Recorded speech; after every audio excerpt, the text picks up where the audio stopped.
Hey everyone, and welcome to This Explainer. Today we're doing something a little different, and frankly, I'm super excited about it. We are stepping away from the abstract, popular business philosophies out there and diving straight into the mechanistic, hard science of why ethical, long-term thinking actually works. We're going to break down exactly how your daily choices physically stabilize or totally destabilize organizations, entire societies, and even the neural pathways in your own brain. Let's get into it. Okay, let's dive into our roadmap for today. We'll start by looking beyond the infinite game, introduce a fascinating concept called continuity theory, completely reframe how we view ethics, trace the massive ripple effects of our everyday choices, and finally, arm you with a highly practical daily decision filter. Section 1. Beyond the infinite game. So, you've probably heard of the finite mindset. It is completely obsessed with the immediate. It's all about winning today, crushing the competition, and maximizing those short-term gains. It basically treats life and business like a football game. There's a clock, a clear end, and a final score. But an infinite mindset, that is an entirely different beast. It's focused on continuous improvement, serious long-term resilience, and building deep trust. The huge paradigm shift here is moving away from that frantic need to just win today and embracing the much bigger goal of remaining capable and competitive for tomorrow. Now, that sounds amazing in theory, right? But it leaves us staring down a pretty massive question. Why does the infinite mindset actually work? I mean, we all know what good, sustainable leadership looks like, but we need to pivot from philosophy to the actual mechanics. What is the underlying system science that makes this tick? Section 2. Enter continuity theory. All right, here is the absolute core of continuity theory. Instead of just dividing everything into finite and infinite games, this system's framework suggests that every single decision you make physically shifts a regulatory continuum. Optimal decisions aren't just about snatching up a quick reward. They're about minimizing the accumulated strain on a highly complex system. It's a totally different way to look at the world. Think of it less like trying to score points in a game and way more like perfectly maintaining a complex, high-performance engine so it doesn't just overheat and blow up. To visualize this, picture a highway and think of the homeostatic balance axis as the center line. When you aggressively chase a high-stress short-term gain, it's literally like yanking the steering wheel for a dangerous swerve. Sure, you might get ahead for a second, but you create massive regulatory strain on your vehicle. Long-term stability is smooth, efficient driving right along that equilibrium, making successive, smart decisions that keep you close to this balance axis. That is what actually generates lasting stability and keeps you moving forward safely. And this brings us to a mathematically crucial concept, regulatory potential. Simply put, this is your capacity to preserve future flexibility, or what scientists call degrees of freedom. Think about it this way. If you tell a lie for a quick win today, you now have to remember that lie forever, right? You are mathematically constrained. Your system literally loses degrees of freedom because you are trapped managing a fake reality. But if you just remain honest, you preserve your flexibility because reality just maintains itself.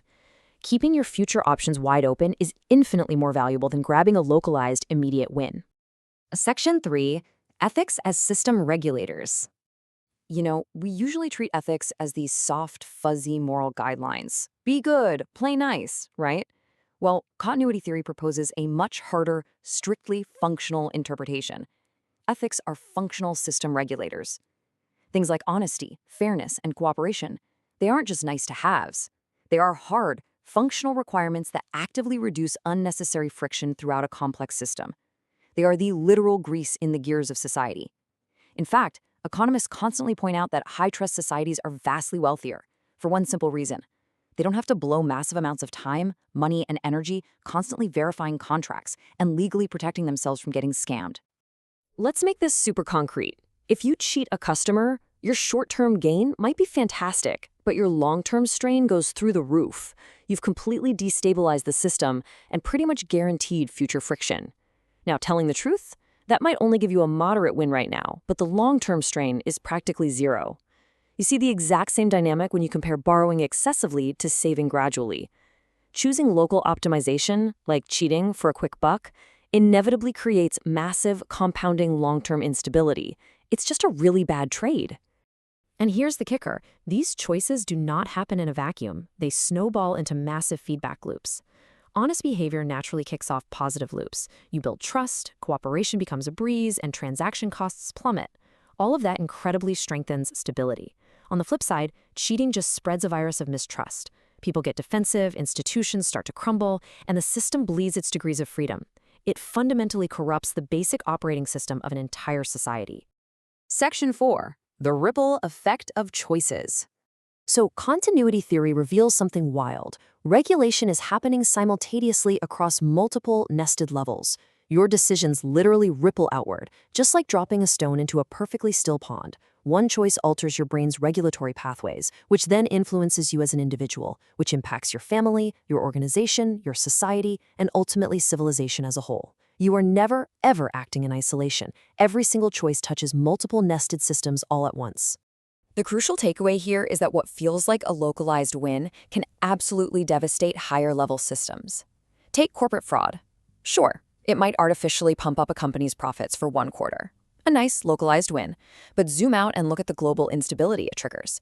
Public trust tanks, government regulations spike for everybody, and long-term economic prosperity takes a major hit. What looks like a brilliant local optimum was actually a catastrophic global loss.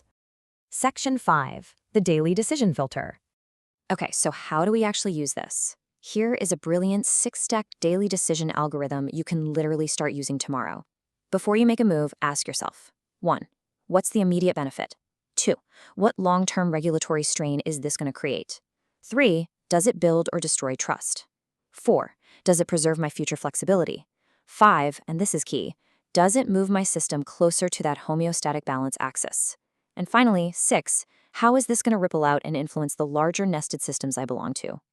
Running your choices through this filter forces you to see the world through the very real lens of continuity theory. Now look, we all live in the real world. We've got bills to pay, hard deadlines to hit, and sometimes you just have to protect yourself. Those are absolutely necessary short-term actions.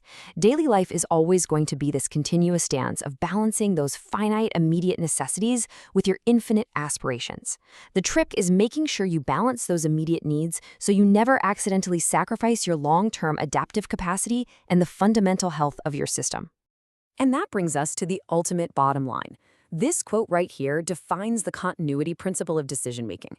This is the new scientific gold standard for sustainable leadership and personal growth. The optimal decision isn't the classic old-school economic idea of just grabbing maximum immediate utility.